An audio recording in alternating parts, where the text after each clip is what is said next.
Student, welcome back to my YouTube channel AK Topper Academy YouTube channel में आपका स्वागत है। उम्मीद करता हूं कि आप सभी अच्छे होंगे। तो आप भी 2025 बोर्ड एग्जाम देने वाले हैं, तो आपके लिए बहुत ही मोस्ट इम्पोर्टेंट विज्ञान के, साइंस के लघुत्तरीय प्रश्न आज के हम इस वीडियो में डिस्कस करने वाले हैं। UP board 2025।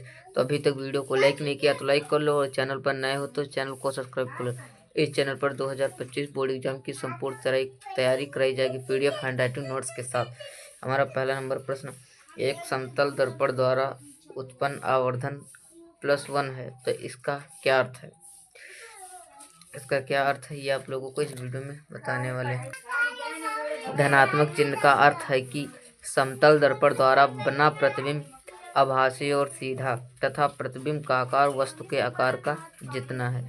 यही आवर्धन +1 का अर्थ है कि धनात्मक चिन्ह का अर्थ है कि समतल दर्पण द्वारा बना प्रतिबिंब आभासी और सीधा तथा प्रतिबिंब आकार और वस्तु के आकार का जितना है। देखते हैं हमारा अगला प्रश्न क्या कहता है। दूरदृष्टि दोष की परिभाषा क्या है? इसका कारण तथा निवारण लिखिए। इस दोष से पीड़ित व्यक्ति को दूरदृष्टि वस्तुएं को स्पष्ट दिखाई देती है और दूरदृष्टि दोष कहलाता है, और ये आपके एग्जाम के लिए वेरी इंपॉर्टेंट भी है। UP board 2025 board science. कारण पहला, नेत्र लेंस की वक्रता कम हो जाए जिससे उसकी फोकस दूरी बढ़ जाएगी। नेत्र लेंस तथा रेटिना के बीच दूरी कम हो जाए, अर्थात नेत्र के गोलक का व्यास कम हो जाए। यही दूरदृष्टि के कारण तथा निवारण है। अब देखते हैं इसका निवारण। इस दोष से पीड़ित व्यक्ति को उत्तल लेंस के चश्मे की आवश्यकता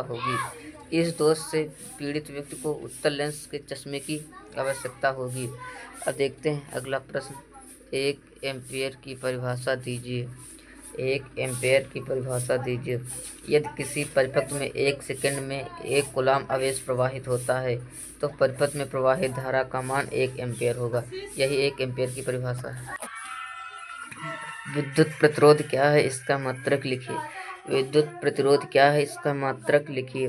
किसी चालक का वह गुण जिसके कारण वह विद्युत धारा के प्रवाह का विरोध करता है चालक विद्युत प्रतिरोध कहलाता है, और इसे R से व्यक्त करते हैं, डिनोट करते हैं। तो इसका सूत्र जो होगा R बराबर V/I, विभवांतर बटे धारा। प्रतिरोध वोल्ट एम्पियर। इसे विद्युत प्रतिरोध मात्रक कहा गया है। देखते हैं अगला नंबर प्रश्न क्या कहता है। लेंज का नियम क्या है? लेंज के नियम के अनुसार प्रेरित विद्युत वाहक बल सदैव उस कारण का विरोध करता है जिसके द्वारा बल स्वयं उत्पन्न होता है। लेंज के नियम के अनुसार प्रेरित का विरोध करता है जिसके द्वारा बल स्वयं उत्पन्न होता है। यही लेंज का नियम है। वेरी इंपॉर्टेंट 2025 बोर्ड एग्जाम के लिए। ऊर्जा के विभिन्न स्रोतों के नाम लिखिए। कोयला, पेट्रोलियम, प्राकृतिक गैस, पवन ऊर्जा, सौर ऊर्जा, नाभिकीय ऊर्जा के विभिन्न स्रोत हैं। यह आपके लघुत्तरीय और बहुविकल्पीय प्रश्न में भी पूछा जा सकता है। अब देखते हैं अगला प्रश्न क्या है। वन संरक्षण हेतु सबसे उपयोगी विधि क्या हो सकती है? जो वन संरक्षण हेतु सबसे उपयोगी विधि क्या हो सकती है? जो पेड़ों को बचाया जा सकता है। स्थानीय नागरिकों को वन संरक्षण का प्रबंधन दिया जाना चाहिए, क्योंकि ये वन का संपोषित तरीकों से उपयोग करते हैं। क्योंकि अच्छे से इनका प्रबंधन किया जाना चाहिए, क्योंकि ये वन संपोषित करके तरीके से उपयोग करते हैं। अब देखते हैं अगला नंबर प्रश्न। स्पष्टीकरण से आप क्या समझते हैं? उदाहरण देकर समझाइए। जिस प्रकार अम्ल तथा क्षार आपस में क्रिया करके लवण बनाते हैं, उसी प्रकार अम्ल तथा एल्कोहल की अपक्रिया से एस्टर तथा जल बनाते हैं। इसे एस्टीकरण कहते हैं। आप लोग इसका उदाहरण या सूत्र देख सकते हैं। आपके क्लास 10th के लिए वेरी इम्पोर्टेंट है। तो वीडियो कैसा लगा, वीडियो अच्छा लगा तो वीडियो को लाइक कर दो, चैनल पर नए हो तो चैनल को सब्सक्राइब कर दो। Thank you. जय हिंद, जय भारत, जय वंदे मातरम। मिलते हैं नेक्स्ट वीडियो में, जब तक के लिए bye bye, tata. Hello student, welcome back to my YouTube channel AK Topper Academy YouTube channel में आपका स्वागत है। उम्मीद करता हूँ कि आप सारे अच्छे होंगे। तो आप भी 2025 बोर्ड एग्जाम की तैयारी से कर रहे हैं। तो अब मैं साइंस के 2025 क्लास 10th वालों के लिए लघुत्तरीय प्रश्न, बहुविकल्पीय प्रश्न आज के हम इस वीडियो में डिस्कस करने वाले हैं। तो अभी तक वीडियो को लाइक नहीं किया तो लाइक कर लो, और चैनल पर नए हो तो चैनल को सब्सक्राइब कर लो। इस चैनल पर संपूर्ण सभी विषयों की तैयारी कराई जाती है। हमारा पहला नंबर प्रश्न है, विद्युत ऊर्जा की इकाई होती है। जो विद्युत ऊर्जा की इकाई होती है वो होती है वाट सेकंड। क्या होती है? Watt second. अम्लीय विलयन का पीएच मान क्या होगा? अम्लीय विलयन का पीएच मान 7 से कम होगा। और ये सभी प्रश्न आपके एग्जाम के लिए वेरी इंपॉर्टेंट हैं। और देखते हैं एल्केनो का सामान्य सूत्र क्या है। जो एल्केनो का सामान्य सूत्र है वो CnH2n+2 है। और फेफड़ों से शुद्ध रक्त आता है, किसके द्वारा आता है? किसके? बाएं अलिंद में। फेफड़ों से शुद्ध रक्त आता है बाएं अलिंद में। हमारा अगला नंबर प्रश्न, पृथक्करण का नियम प्रस्तुत किया था। पृथक्करण का नियम प्रस्तुत किया था, किसने किया था? वो ग्रेगर जॉन मेंडल ने। ग्रेगर जॉन मेंडल ने 50 सेंटीमीटर दूरी वाले उत्तल लेंस की क्षमता होगी। 50 सेंटीमीटर फोकस दूरी वाले उत्तल लेंस की क्षमता होगी प्लस 2 डायोप्टर होगी। कितनी? 2 डायोप्टर। हमारा अगला नंबर प्रश्न, कौन सा चुंबकीय क्षेत्र का मात्रक नहीं है? कौन सा चुंबकीय क्षेत्र का मात्रक नहीं है?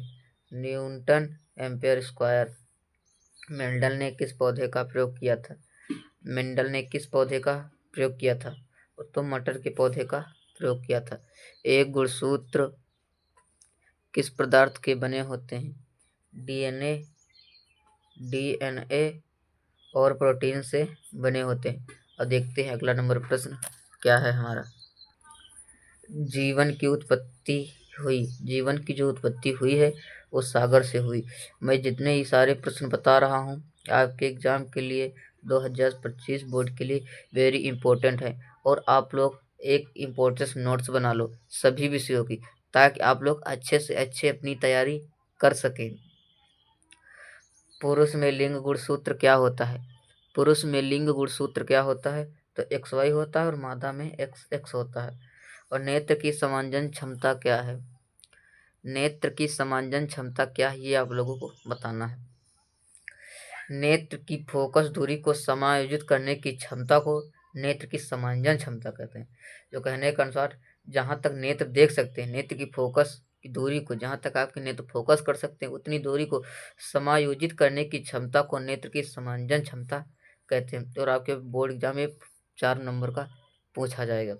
अब देखते हैं अगला नंबर पर, निकट दृष्टि दोष निवारण हेतु किस प्रकार के लेंस का प्रयोग किया जाएगा?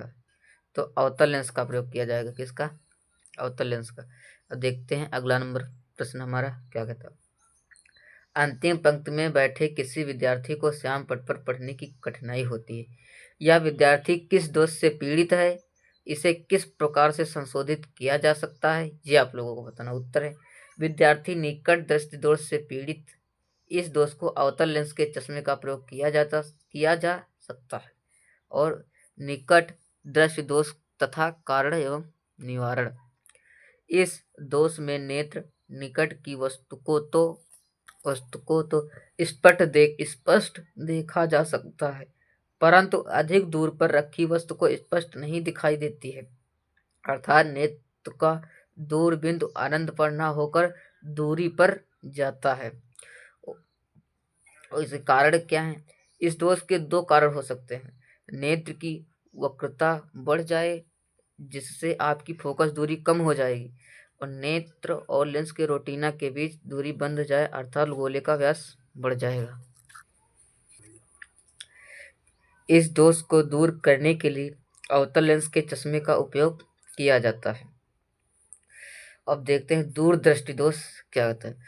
इस दोष में नेत्र का दूर की वस्तुएं तो स्पष्ट दिखाई देती हैं, अर्थात नेत्र का निकट बिंदु 25 सेंटीमीटर से अधिक दूर हो जाता है। जो 25 सेंटीमीटर दूर तक होती है। आपके बोर्ड एग्जाम में लघु बहुविकल्पीय प्रश्न में पूछा जा सकता है। नेत्र का निकट बिंदु कितने सेंटीमीटर है? तो 25 सेंटीमीटर। ये आप लोग याद करके रखना। अब देखते हैं कारण। नेत्र के लेंस की वक्रता कम हो जाए जिससे उसकी फोकस दूरी बढ़ जाए। लेंस तथा रेटिना के बीच की दूरी कम हो जाए, अर्थात नेत्र के गोले का व्यास कम हो जाए। देखते हैं निवारण। इस दोष के निवारण में उत्तल लेंस के चश्मे का प्रयोग किया जाएगा। ये आपके बोर्ड एग्जाम के लिए वेरी इंपॉर्टेंट है। Very very very important. आप इन सभी प्रश्नों को जरूर तैयार करके ही जाना। परागकण क्या होते हैं? पुष्प के परागकोश से परागकणों को वातिक्राग तथा रूपांतरित होने की क्रिया को परागकण कहते हैं। परागकण दो भागों में बांटा गया, स्वपरागण और परपरागण। जब देखते हैं स्वपरागण क्या कहता है। जब एक पुष्प में पराग कोशों से परागकण निकलकर उसकी पुष्प के वातिकाग्र पर गिर जाए, स्वपरागण कहलाता है। क्या? स्वपरागण कहलाता है। और परागण, जब एक पुष्प से पराग कोशों से परागकण निकलकर किसी दूसरे पुष्प के वातिकाग्र पर गिर जाए तो परपरागण कहलाता है। तो हमने इसमें सभी प्रश्न अच्छे से डिस्कस किया है 2025 बोर्ड एग्जाम के लिए। तो वीडियो कैसा लगा? वीडियो अच्छा लगा तो वीडियो को एक लाइक कर दो। चैनल पर नए हो तो चैनल को सब्सक्राइब कर दो। इस चैनल पर 2025 बोर्ड एग्जाम की संपूर्ण तैयारी कराई जाएगी। Thank you. जय हिंद, जय भारत, जय वंदे मातरम। मिलते हैं नेक्स्ट वीडियो में। जब तक के लिए बाय बाय, टाटा।